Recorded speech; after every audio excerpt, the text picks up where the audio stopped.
I'm John Fensterwald. And I'm Kathy Barron. Together we write and edit toped.org, a forum on California education policy. Join us while we interview interesting and important leaders in education. You'll learn a lot in 10 minutes or less.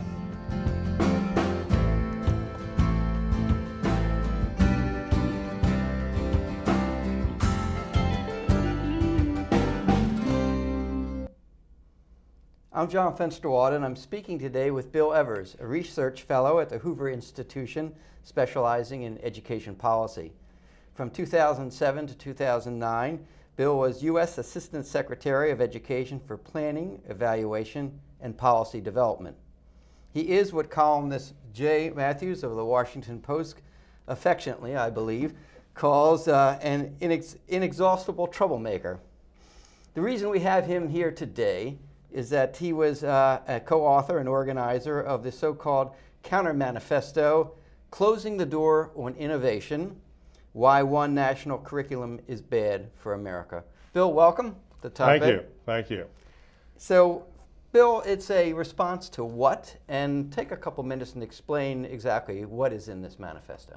Well, this is an extremely important topic because for all of us that care about children and children's academic success, what teachers teach in the classroom, how they teach it, what instructional materials they use, what lesson plans they use, and how these are all put together is the essence of what goes on in the classroom. Now, in the past, this has been a kind of thing that's been decentralized in how it's organized. Yeah, and so what's the point of this manifesto, Bill? Well, some people, particularly organized by a spin-off of the American Federation of Teachers called the Albert Shanker Institute, called for a national curriculum. In other words, a curriculum organized and sponsored by the federal government.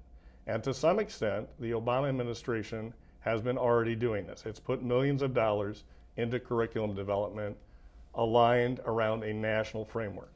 So this is all related to the Common Core standards, which 40-some states have adopted. So what's the goal here, Bill? Is it to stop Common Core? Is it to stop have Congress defund the assessments for Common Core? What's ultimately your objective here?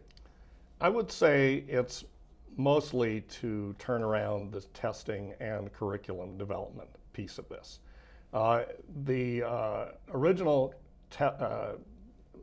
idea with these Common Core national standards was that the states and the state superintendents were going to put together some model standards that people could adopt and hopefully would gather a lot of support. But the federal government used its financial leverage essentially to compel the states to sign up. So let's backtrack a little bit, and the point of the objective of Common Core really was that No Child Left Behind, which you supported in the Bush administration, sort of led to a race to the bottom in which many states lowered their standards and definitions of proficiency in order to avoid federal sanctions. So the goal of Common Core, I think, was to get states together, to work together not at cross purposes, and create a more cohesive set of standards for students competing in an international economy, and to have assessments that were to sort of test deeper learning or critical thinking. So what's wrong with that, Bill? Well, I think, we had the No Child Left Behind was like an audit. The federal government was pouring money, millions and millions of dollars, hundreds of millions of dollars, into supporting K-12 education. And it looked like it wasn't having much effect, if at all. And so by examining student success, student performance, we could tell. But for some people, it was something more than that. It was a road to a national school system. And President Bush, when he ran for office, said, I'm not really doing this. I want not to be the head of a national school board. But there are some people who want the national, the U.S. Department of Education to be the head of a national school system, as it is in European countries. Yeah. So Checker Finn, who was a signer of the Shanker Institute Manifesto, in response to your writing said, the counter-manifesto is, quote, full of half-truths, mischaracterizations, and straw men. And he says, so let's be clear, the assessments linked to Common Core will be mandatory for those districts and states that choose to use them, but the use of Common Core curricular materials will be voluntary. We don't see any evidence to indicate to the contrary. So Bill, are you being paranoid here? I don't think so. I'm actually looking at how tests actually operate, and I worked with them in the state of California. So as the Shanker Manifesto and our counter-manifesto both say, really curriculum comes before testing.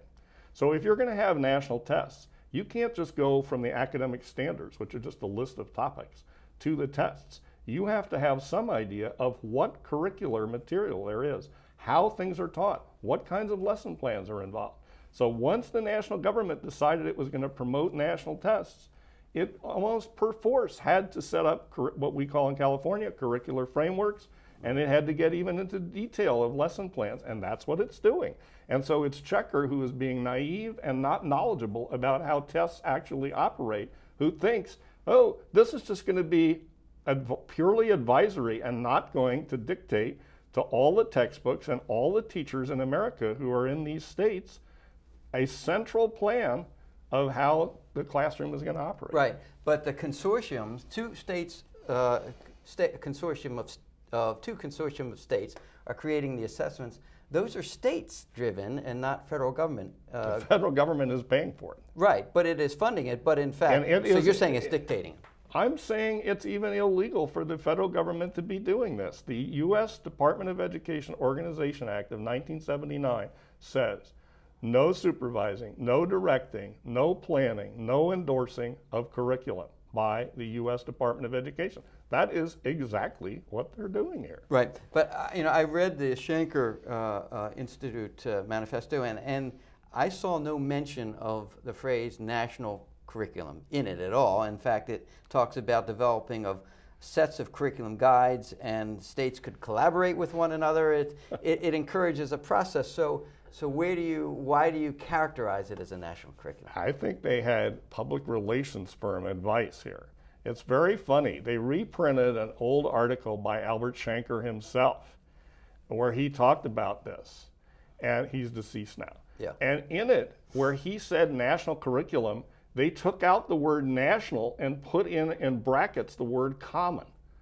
So they know what they're talking about. They're just pretending to the rest of us to see if we're foolishly, naively fooled. Well, so and I think you're right. The Shanker, you can't make national tests without a national curriculum. Right. I think you and they agree that the tests, you need curriculum before you do the test. They both say that. Nonetheless, both manifestos say that. Right. Nonetheless, in the past, even a couple months, and the tests are a couple years away, there's been a tremendous interest in developing curriculum can do this. Frameworks. The Silicon Valley Education Foundation could develop curriculum if it wanted. Right. And the original idea that some people saw is that these national standards, which are troubling to me, but it's possible they could have been more innocuous. For example, Minnesota decided we're not going to accept the math standards because we have all our kids in algebra in 8th grade, and the national standards have algebra in 9th grade. So that would be losing a grade's worth of great progress and art similarity